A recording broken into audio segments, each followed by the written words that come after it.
It's been the short preacher with the tall boy. I hope you've enjoyed it. I've had an amazing good time. This is the only journalist in the world brave enough to bring a preacher liquor on camera. Please share this with as many people as you can. It's a life-changing interview. I'm going to watch it again and again. And if you want the exclusive, you want the tall boy, because he's going to bring you the exclusive. Absolutely exhilarating. It is edge of your seat thriller. You never know what's going to happen next. Keep the popcorn on deck. I'm excited. It's the best movie of my life.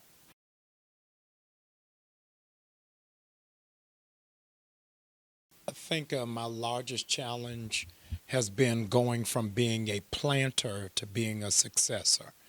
When I started my church in Baltimore, it was really building my dream, and I've had to adjust psychologically to building on somebody else's dream, but the transition has been smooth.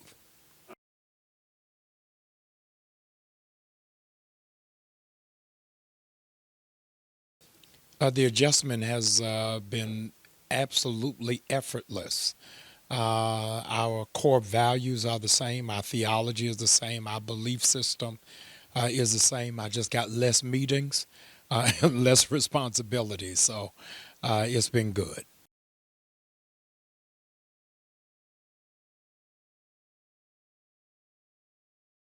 It's humbling. A whole lot of qualified, able, gifted, talented people submitted themselves for this opportunity. And I'm grateful that with all of my flaws, brokenness, vulnerability, God's grace still prevailed.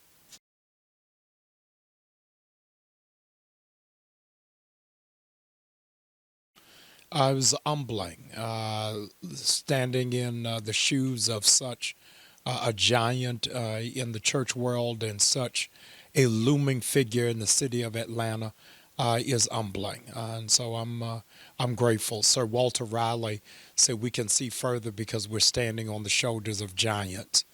Because I stand on Bishop Long's shoulder, I'm able to see far into the future of this city and for this church.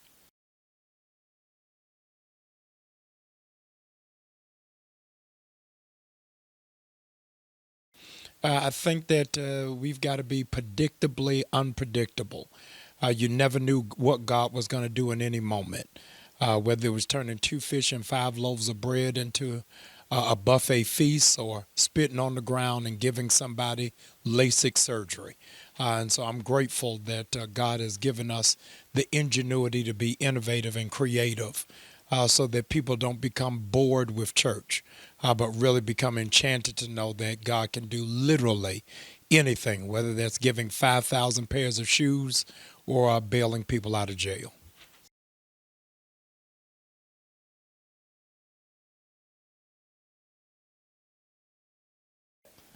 We did some critical things in our first year, from the mass wedding to the prison bailout to providing 5,000 pairs of shoes, because I thought that it was important, critical, and vital that the community would be able to touch and feel us. I didn't want us to just be a lamp tower off on the hill, but the Bible says, and Jesus dwelt amongst them.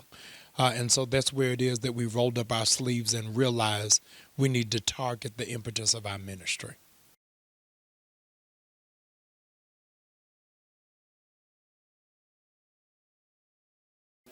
And so Ebony magazine heard about what it is that we did for Easter weekend, and now are supersizing it and are aiming to get 10,000 people out of jail, and asked New Birth to be the flagship. I'm overwhelmingly grateful. This is the first time Ebony has partnered with the church.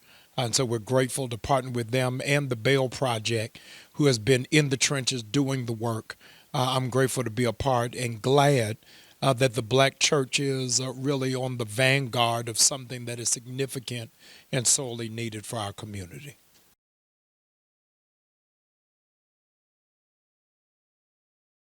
I come out of an Methodist tradition. The father of Methodism is a man by the name of John Wesley, who said, "The world is my parish," or "The world is my church." David wrote in Psalm that the earth is the Lord's and the fullness thereof. And so while it is that we're here in Stonecrest, Georgia, we've just had a mission group come back from Kenya. I'm just coming back from Ghana. We have another group that just came back from Asia, because we understand our responsibility is not just to this corner of the earth, but for the whole span of the globe.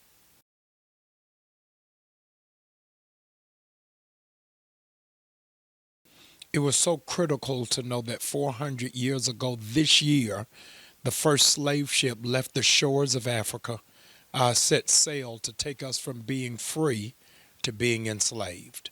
And when you leave out of the slave castle, there's a sign for all of the slaves to read that said, "The door of no return," saying that they would never be able to come home, never experience that level of freedom again in their lives. And so for 400 years later, for me to be able to fly back in a first-class ticket really was a revolutionary act in and unto itself, that we defied history and even colonialism to say that freedom is still available and that we are the prayers answered of our ancestors' petition.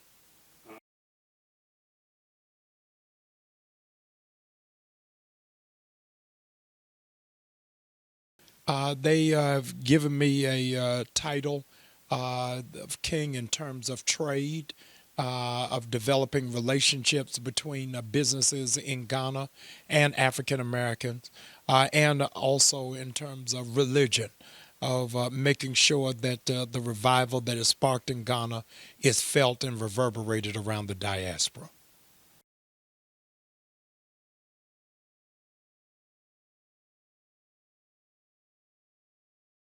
Yeah, they lived in dungeons, about 1,000 to a room. And in order to get out the castle, they had to crawl out one at a time. And right at the edge, just before they got on the ship, they had to go through a door that said no return. And they've now since, on the other side of the door, put a sign that says, "You have returned," to mark the 400 years. So for me to be able to pray, to symbolically and spiritually shut the door on oppression and slavery and degradation was absolutely a jaw-dropping moment that I'll forever remember in the annals of my own personal history and the history of the perseverance of our people.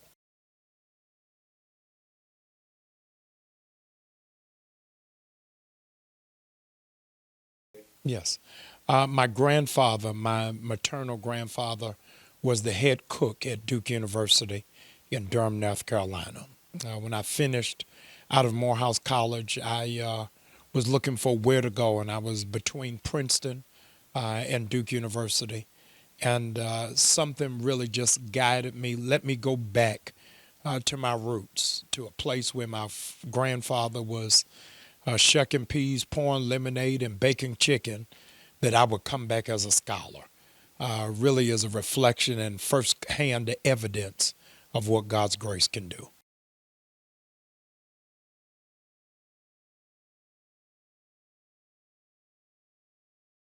At the time, black men and women, for that matter, could only be on the campus in a subservient position, whether that's mowing grass, whether it's as aide or janitors.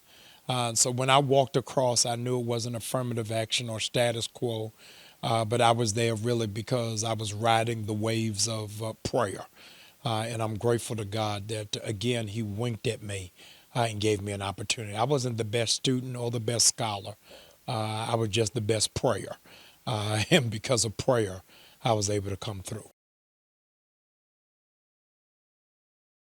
I know you want to hear more. Do your best to not turn, but stay tuned for more right here. Did you like the video? That's right. Did you like it? Hit that like button. Think big, think tall. And share it. Tall boy. Tall boy. The Tall Boy Experience.